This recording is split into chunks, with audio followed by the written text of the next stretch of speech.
Hello, welcome to a live preview show where Lou and I and possibly T will be discussing Pass's visit to the King Power Stadium to play Leicester City on Wednesday. Lou, how you doing? You all right? Yeah, I'm good, man. I'm good. Not much going on. Didn't go to the game yesterday. Bit glad I didn't. Chose the right game to miss. Hopefully, I choose the right game with Leicester and West Ham Saturday to go to. Are you going to both? Yeah, I'm going to both. Nice, nice, nice. So if you're watching live or watching later on, remember to like and subscribe. We should be having a live match reaction to the Leicester game on Wednesday. Let's start actually, Lou, with some Palace news. So I'll pop it up on the screen for a change, and you can react because I'm tired of talking about Chelsea. We understand this is from Fabrizio Romano. I understand Axel Disasi expected to be left out of Chelsea squad tomorrow, as he can leave in January. There are already important clubs in talks to explore January move, and Chelsea are open to the solution following decision with the player. So we'll bring it up now because of the situation, and I'll bring up that comment actually from Colin about Chalobah. So you want to talk about this situation? Once again, Chelsea have got us in a bit of a headlock. Feels like if anyone's seen the film Friday, it feels like we're in that Debo headlock from Chelsea. And yeah, it's basically if we don't play ball with Gahey, we'll mess about with you. And we don't really care about the player welfare. They're selling Vega as well to Dortmund for I think 30 million euros. It's projected at. This club's more like a hedge fund than it is a football club. They're buying assets low, trying to sell them high. They don't really care about their commodities. It's just a money spinner. They don't really care whose careers they ruin or what clubs they piss off.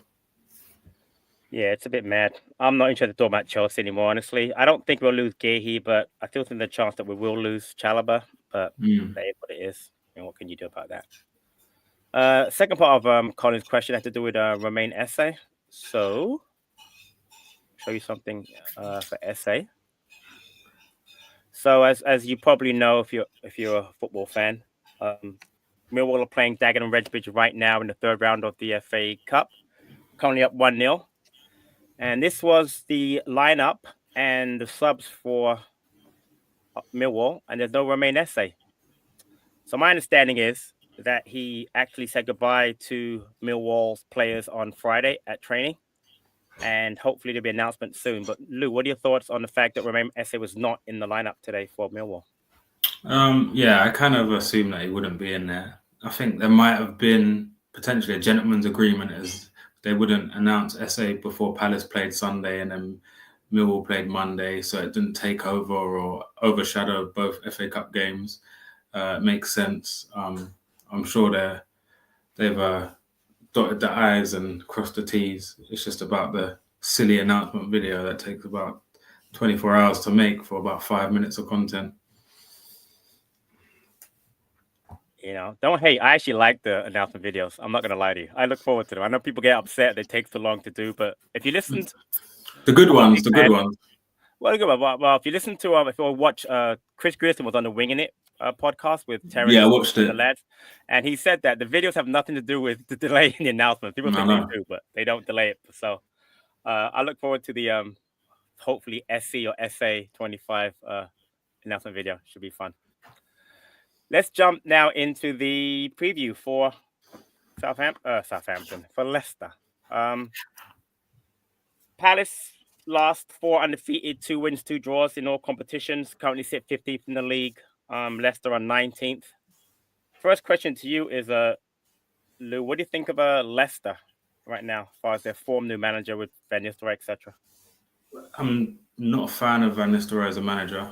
I think it was a cheap option for Leicester to go. I think they're in big PSR problems, so they couldn't go big on a manager, and they also couldn't. I think they couldn't offer like if they get sacked, big pay if they sack someone. So where Van Nistelrooy is new to the league, he's probably said, well, if a Premier League job's going, I'll take it. I don't really care if if like the severance package isn't massive or the wage isn't massive, it gives me a chance to prove myself. Nobody expects us to stay up. It's kind of quote unquote, like, I know you don't say free hit, but it's like nobody expects him to do well on a low budget. Yeah, I've seen them. They leak goals. I don't know how we drew to them. It was ridiculous drawing to them. I was at that game. Me too. I was at that game too, by the way. Yeah, I saw that. Yeah. Very frustrating game. But yeah, when you've got Vardy and IU, you always got a little bit of a chance. I feel like they're quite they know the Premier League really well, so they've got some quality in certain places. But really and truly, we should be dispatching Leicester. Yeah, but there is a little issue, as I'm sure you know, because I think you sent it in the chat today. There's going to be a PSR announcement tomorrow for some clubs that are in trouble, and it's been widely speculated that Leicester will be one of the teams that breach PSR will be getting a deduction. They actually beat it when it got relegated to the Championship 2 seasons ago, and then they would have gotten a hit from the Championship, but they got promoted to the Premier League again. So, as Twisted said here, I'll put it up. Big points deduction announced tomorrow. So, typical Palace, as people say. What do you think that will do to the match on Wednesday, Lou, as far as how it would affect the fan bases, the players, etc.? It's funny because like a week ago, we saw that run of Leicester, West Ham, and Everton. We thought, wow, we can pick up some points here. Leicester's got this PSR issue. West Ham have got a new manager, and Moyes is back at Everton. So it's like it can work two ways. It can G them up. It can give that camaraderie in the squad, or it could just capitulate them, and they can be like, well, we're going to be level on points with Southampton. What's the point? And I think they're in massive trouble if they go down to the Championship because they're going to get done again in the Championship because the EFL are gunning after them. So, yeah. But then again, I would say this whole typical Palace, but I don't feel like Palace are typical Palace under Glasner. I feel like it's not. I agree. Yeah. It's not that same scenario over and over again. If they execute his plan, we can win, or I think we will win. Yeah, we've had discussion in our chats about this new manager bounce theory. So I did a little research. I'm a big numbers person. So Van Nistelrooy won his first game back at Leicester, drew his second game to Brighton, and then lost against the next three matches: 4-0 to Newcastle, 3-0 to Leicester. To Wolves. They won to Liverpool. Now, tough fixtures, obviously, playing the likes of West Ham, Brighton, Newcastle, Wolves, and Leicester. But in his first 5 games, he won 1, drew 1, and lost 3. So I'm not really sure that new manager bounce really affected them. But like you, I think they do have a decent squad of players, and guys like Vardy, for instance, are always pop up and score goals against us. That they could be a problem. How do you think we should set up against them as far as lineup? And I'll give my point of view on that. Well, do we have a picture of their last? Can we get up on the screen their last 11? Is that possible? It would take me some time, but I could do it. Yeah. So you talk, and I'll search. Yeah, because I know a few of their weak points is Wout Vase. I feel like he's got a mistake in him. I can't really remember who partners him at the back, but yeah, they've got is it Harry Winks has been starting because I think Skip got injured. Is it Mavididi? Is Mavididi the one injured or is it the other one? It's Fatawa. Is it Fatawa or Mavididi that's injured? No, Mavididi's not injured. The other kid is. Yeah. He's dangerous. He's their best player, I think. But Buonanotte has been on form. I think he got a goal on Saturday against QPR. They beat them 6-2, didn't they? So they might have a bit of confidence coming into this game, but they're going to have to come on to us. They have to win. So it's going to be, I think, very similar to the Ipswich game. We could end up making it a tight game, 1-0. Again, another typical really tight game between us and a team below us. Or we can be efficient and put away our chances, but we haven't been. So I'm not really confident of that happening. You mentioned Vardy before. I'm still looking for that. I'll get lined up in a second. Who do you think is going to be dangerous besides Vardy or an important player for Leicester besides him? It was Buonanotte and El Khanous. I watched a bit of their game against City. They created a lot of chances, but City have been leaking chances quite a lot. So we're going to have to be, like I said, it's going to have to be an Ipswich type performance, but we're going to have to be a bit more creative and more lethal in front of goal, because I don't want to be 1-0 up holding on against Vardy and Ayew, because it's just written for one of them to get a late goal, or do you know what I mean? Yeah. Let's see, I can pop this up. Hold on a second. See if we get this. There we go. This is the lineup for yesterday's game against QPR. Can you see it? Yeah, I can see it. All right. So it's Fatawar that's injured, not Mavadidi. Correct. So you obviously know they have the goalkeeper Mats Hermansen is injured, so Stolarczyk's placing goal now. So that they play. Right. That keeper's really good, isn't it? The one that got injured, he was doing really well for them. He is very good, yeah. Much better. Well, the other one is Danny. What's the kid's name again? Danny Ward. Danny Ward, and the Leicester fans don't like Danny Ward at all. So Stolarczyk is a better option for them. So then again, you see they got the back four: Christensen, Feiss, Cody. They went very strong yesterday, by the way, very strong in that game. Well, not yesterday, sorry, Saturday. They had the day extra rest. Justin's been having problems at right back, but played really well against QPR, right? They play the two holders were Winks and Samare. I rate Samare quite a bit. Mavadidi, former Charlton Academy player, on the left. El Canus, I think I rate him to a good player. And you mentioned Buonanotte, the Brighton loanee is there, and obviously Vardy's up top. No Jordan Ayew, interestingly, in the starting lineup against QPR, but he has been playing obviously and getting some key goals for them. What do you think of Jordan's move to and obviously we should also mention Austin Edward is there but not playing. So your thoughts on that situation? Well, listen, 4 million loan fee and all of his wages paid. Listen, they've had their pants pulled down, Leicester, there badly, and that's what desperation does on transfer deadline day. Don't know what they was thinking or who even sanctioned that transfer. But yeah, Ayew, he gets a lot. I've seen, like, obviously now on Twitter, if you click on one football team's tweet, you end up getting your whole algorithm full of all of those. And a few times when Ayew scored, I've seen it. But you look when the lineup comes up and it's Ayew starting, and it's just, why is he starting? Why is he starting? Why is he starting? Oh, he scored. Right. Which we all know too well. I think Ayew built up a lot of credit in the bank at Palace, so I was a fan of Ayew, like the way he works, the way he relieved pressure. Yeah. I feel like we would I personally think we'd be a couple of places higher if we kept him. But that's all in hindsight. We signed him for like 2.5 million, sold him for 8 million. So can you really complain? Hopefully I prefer if he doesn't play tomorrow, if I'm being honest. I feel like he knows how we play. Yeah, that, and also, I mean, I was at the game also. You mentioned the game in September, and I thought he played. He was really good. He was really good. Missed a chance, I remember, because I'm in the main stand. So the first half, the kicking towards the Holmesdale, he almost scored a goal. Was drawing fouls, typical Ayew fashion. Very underappreciated by our fan base, and people would make comments about him, but I always liked him. I mean, he wasn't spectacular, but there's one season, I think he says 2018-19, one other season, he kept us up by himself. He had like 8-9 goals that season. You know, he had a great goal against West Ham. So even if you go back to the Newcastle game when we won 2-0 and Olise come on last 10 minutes, he was unbelievable in that game when he done the 1-2 of Mateta and he slotted it in.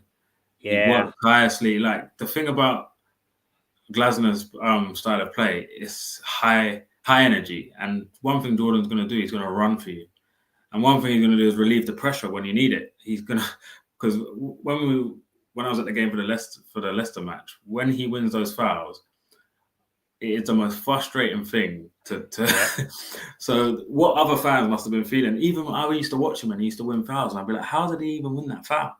He literally he's so good at it. Even when he used to go on Sky Sports News and he used to have a list of most fouls won, it would just be Ayew and Zaha at the top every day. Yeah. My favorite Ayew moment, though, for Palace has got to be the Player of the Year when he made that comment to Hughes. Okay, he said, "Oh, Yeah. you weren't here. When I won it, you were getting relegated with Watford." That is one of my favorite. I mean, I was a big IU fan, but I just love that comment. The way he just shut Hughes down right away with that comment. So, let's move on a little bit to go ahead. Go ahead. No. We'll move on to Palace now. We'll talk about Leicester. Yes. What's your So, thoughts on Leicester? I'm decent players. I don't think they're a great overall side. I think their defense is weak. I really do. I think the goalkeeper is a point of contention without Hermanson in there. Attacking wise, I rate Buenanote, I rate Mabadidi, and although Vardy's aging, he scares me. He scores against Palace a lot. Scored against that match. He scored against us. I can go to the list of games he scored against us. It happens all the time, basically. I actually do like Van Nistelrooy. I don't think it's a great place for him to go. I think Leicester was. I think that was kind of weird. With one, spending any money in the market, they bought Skip and a Winks from Tottenham made no sense to me. He didn't. But I'm saying the way they put the squad off, it was a bit weird. And again, that thing hanging over them, the whole PSR thing hanging over, I think that's going to be a massive thing for him. But he just wanted to get a job in the Premier League. He does a decent job to get a job somewhere else. So I mean, I can't do that, but I think they could be dangerous on Wednesday. I'm not going to take it for granted because we've had some issues going to King Power, away. So. Yeah, where do you think their weaker points are and their strong? Who do you say their weak player is? Who should we target and who should we look out Without for? a doubt, without Fast, I don't rate him at all. And I just mentioned Justin has had a really poor season, James, the right back, really poor season. So that would be Eze's side. So I think Eze can get at him on that side. And then Fast versus Mateta, I'll take Mateta all day with that. So I think we can do some stuff going attacking wise. But since you're talking about that with the Palace, yesterday we had the obviously League Cup game and rested a few players, and they were sick. So what do you think of as far as a lineup for the Leicester match would be for you? I'll give you mine. I think just quickly, do you think Chalobah comes straight back in? If he's allowed to and is around, definitely does. Yeah, I think that's still up in the air. I think that's I think that whole situation is very weird. Still, I think it's very fluent. So if he's allowed to, we'll learn a lot tomorrow. If he's in the lineup, I think we'll learn a lot tomorrow. Yeah. You know what I mean? Well, if he's in the lineup, I'd go Chalobah, Lacroix, Gahey, Mitchell, Munoz. Midfield. I would prefer Hughes Decore. That would be my preferred two to start. But has Lerma? I feel like I don't know. That's the tough one. The Lerma Decore Hughes scenario. I think if Hughes is fit, he has to play. And then I would go Eze, Sarr, Mateta. Okay. So so going back to the obviously Henderson will come back in for the goalkeeper because he should be over his illness hopefully. Again, the back three again would be Gahey, Lacroix and Chalobah, but again, if Chalobah doesn't play or can't play, whatever the issues going on, which is we'll have to fit in as a third. I'd rather again have Chalobah there. Go ahead. Would you rather if all three were fit? Would you go Lerma right centre back and put Hughes and Decore, or would you go Richards? No, you've got two fit centre backs in Richards and Chadi Riyad. I don't want to be playing around putting a midfielder back there. There's no point to me, and it doesn't to me as a manager. What are you telling Riyad and Richards if you do that? You know what I mean? Yeah, they're not fit or sick. I wouldn't do that. Midfield too it's a great question. I don't know if Hughes is going to be ready because he didn't train last week prior to the cup game because he was had that foot injury. He was on the bench obviously yesterday. If he's fit, definitely Hughes, and definitely for me Decore because Decore got a rest yesterday, didn't play. You have to put him back in. He's a better. He controls the midfield better than Lerma, better passer, better at press resistance, better getting the ball forward. I definitely would play, and I think they played together in the past a few times. They would be okay. If it's not Hughes, then Decore Lerma works for me. That's fine. I wouldn't put Kamada back in. I thought Kamada played well in the cup game, really well, but I don't think I would put him there. And then, the front three, Sarr, Eze, Mateta speaks for itself for me. I don't think anybody yesterday did enough to not have Mateta start or obviously displace Eze. And speaking of Eze, by the way, he hasn't had a great season. He's got, 2 goals and assists in the last 3 matches. So he's starting to produce at least. Go ahead. Yeah, match-turning moments as well.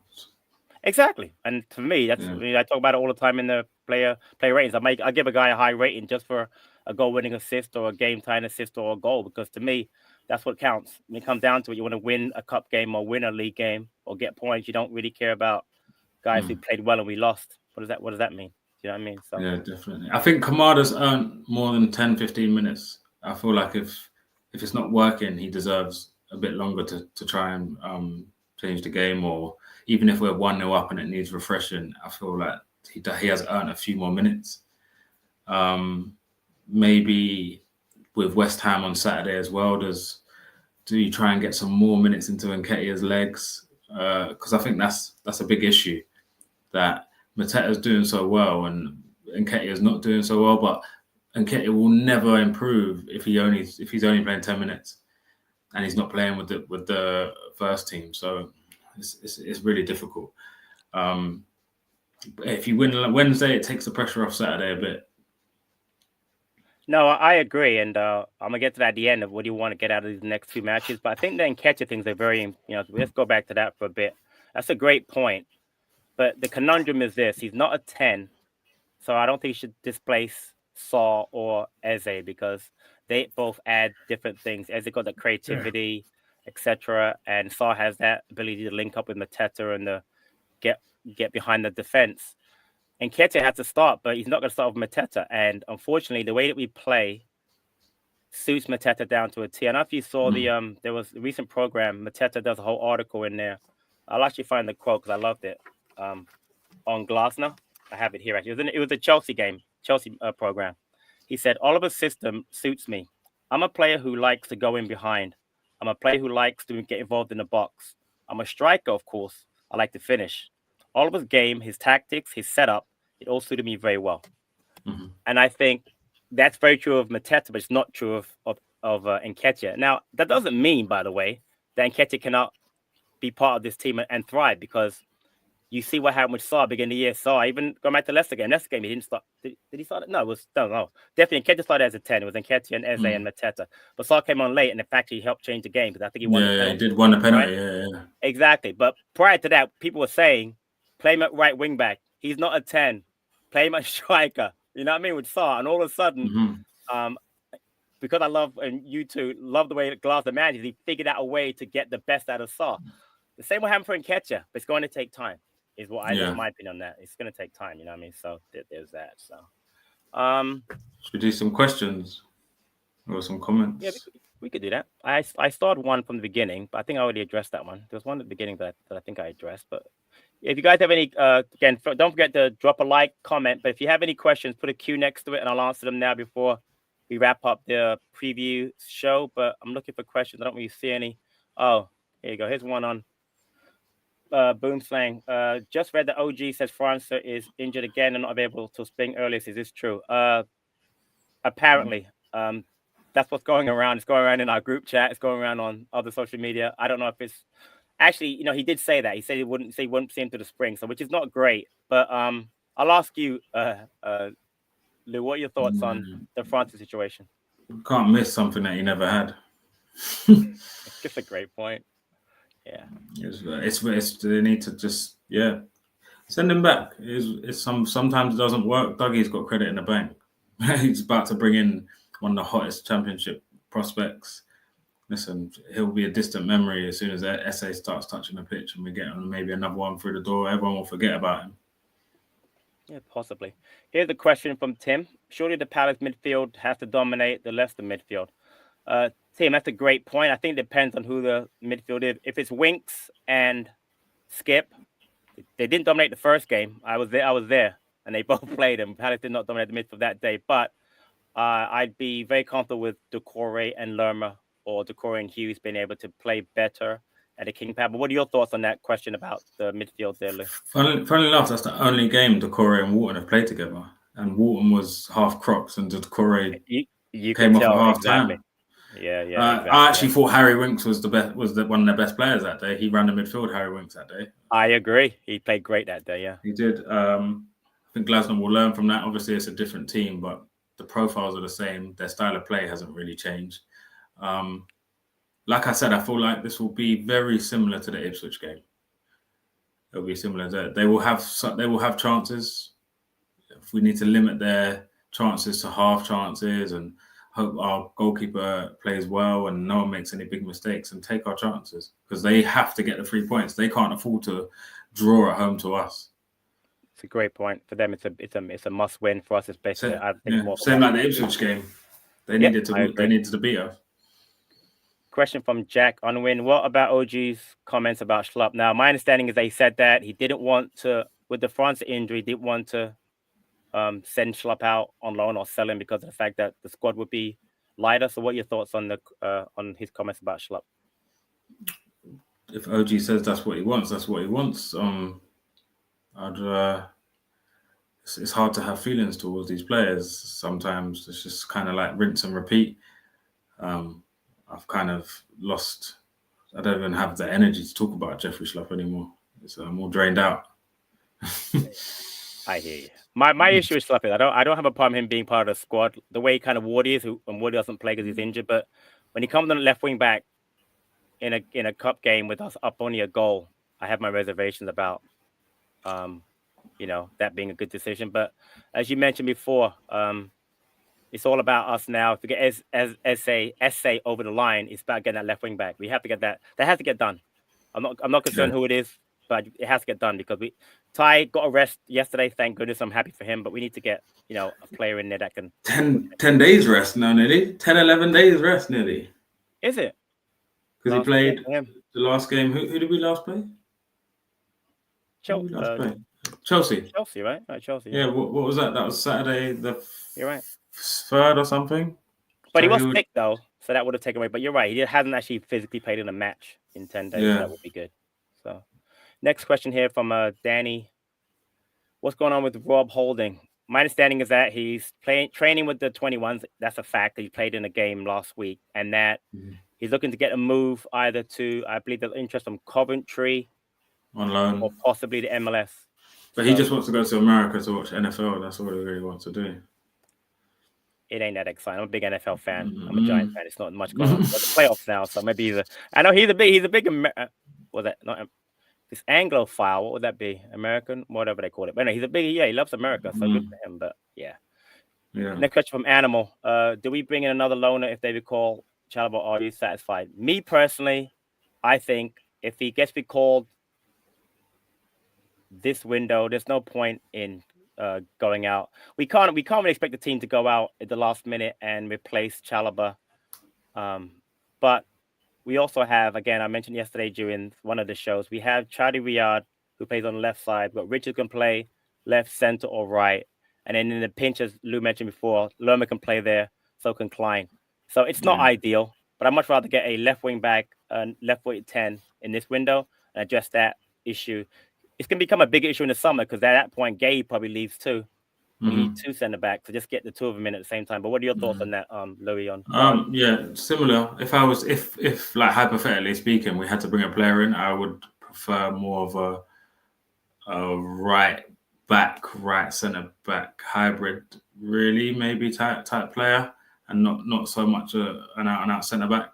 Someone who likes to push forward a bit like how Konza can play. He can play center back, but he can also fill in that right back. Or maybe someone that could play right wing back and right centre back, someone like that. You'd probably have to dip into the European market because, listen, Premier League loans and Premier League transfers are just ridiculous. They're inflated.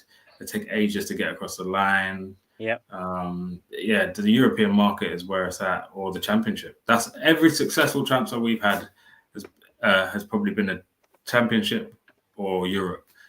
Doucouré, Riyad, Mateta, Elise, Eze, Wharton, Gahey. I know Gahey was Chelsea, but he was a loanee from the Championship.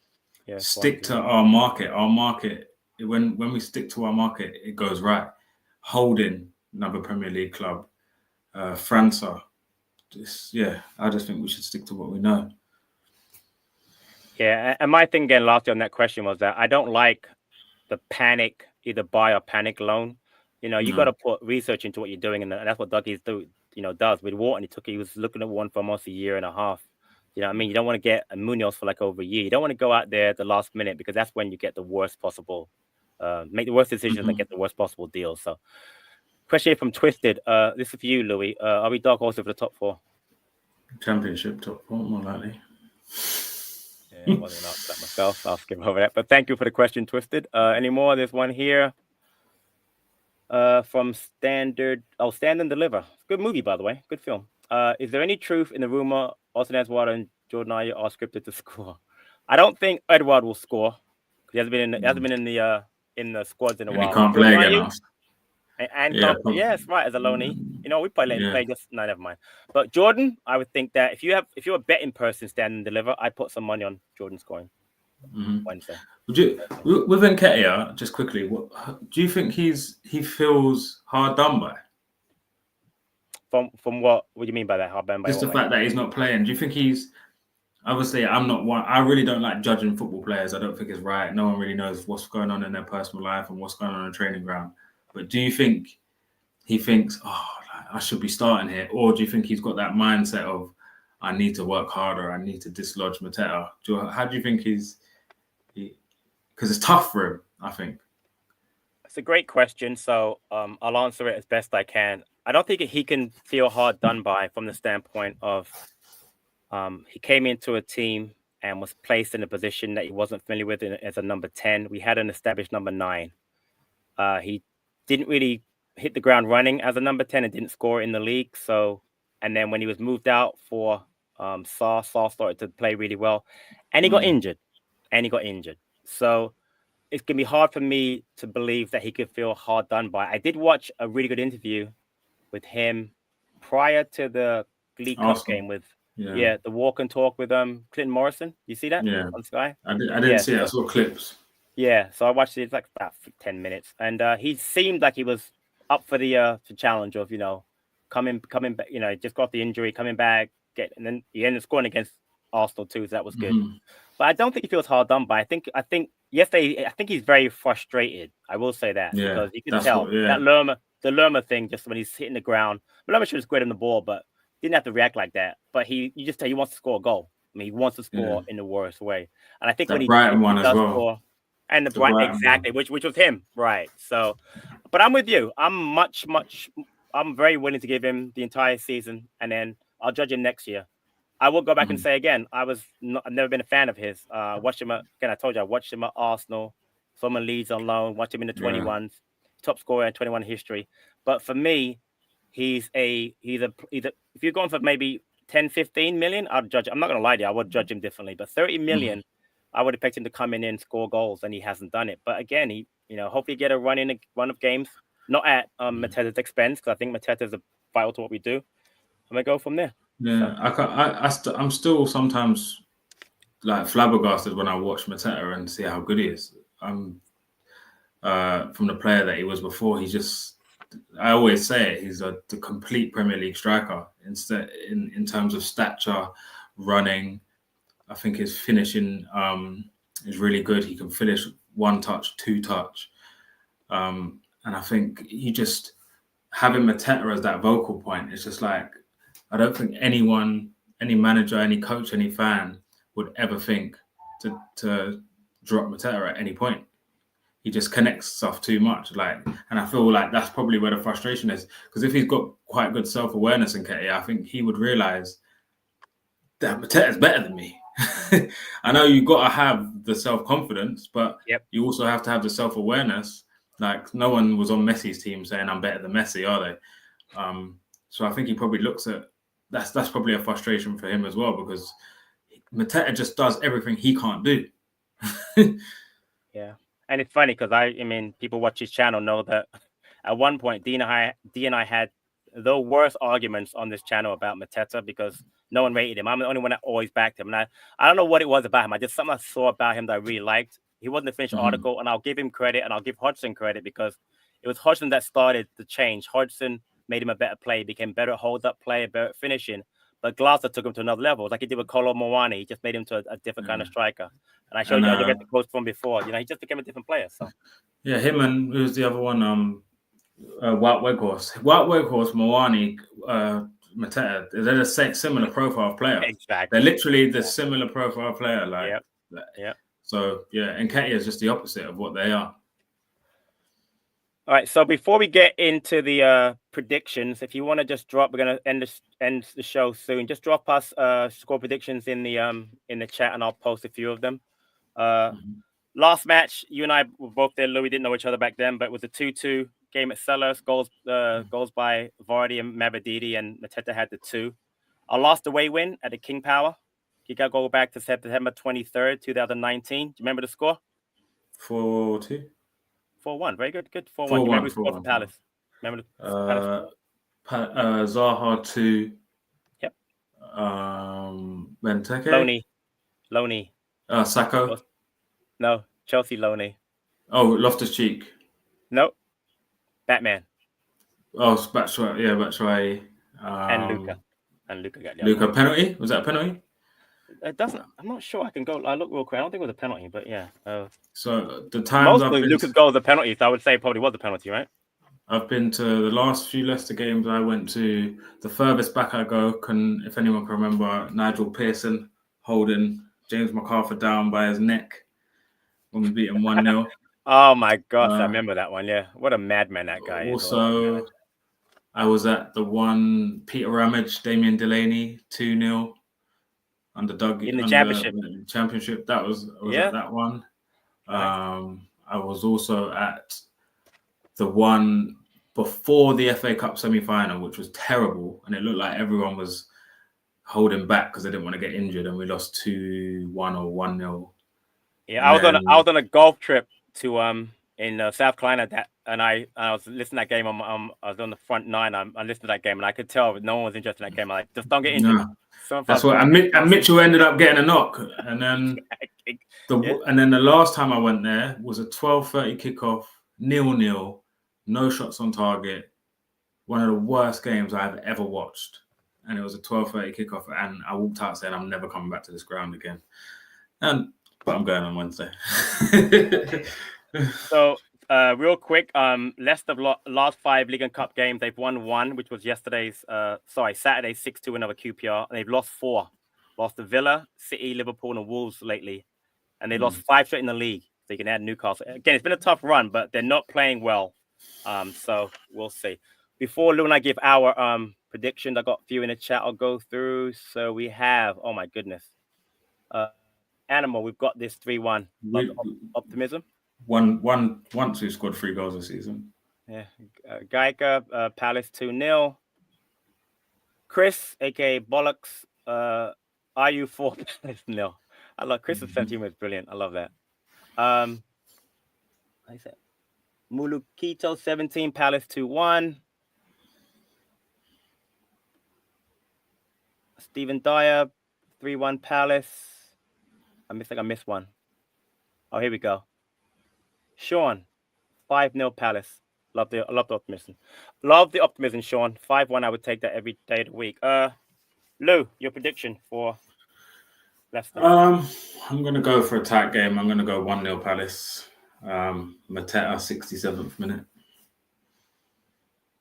I'm gonna go 2-1 Palace. I think we'll fall behind 1-0, but I think we'll get 2. And I'm gonna go with Mateta definitely, and pick a defender. Lacroix on a corner kick. I wonder how they are from set pieces. Are they're very good, because we're the second best in the league, aren't we? In the Premier League at the moment. We are. I don't know exactly where they are. They're not as good as we are, but I know you just said we're second league, which is great.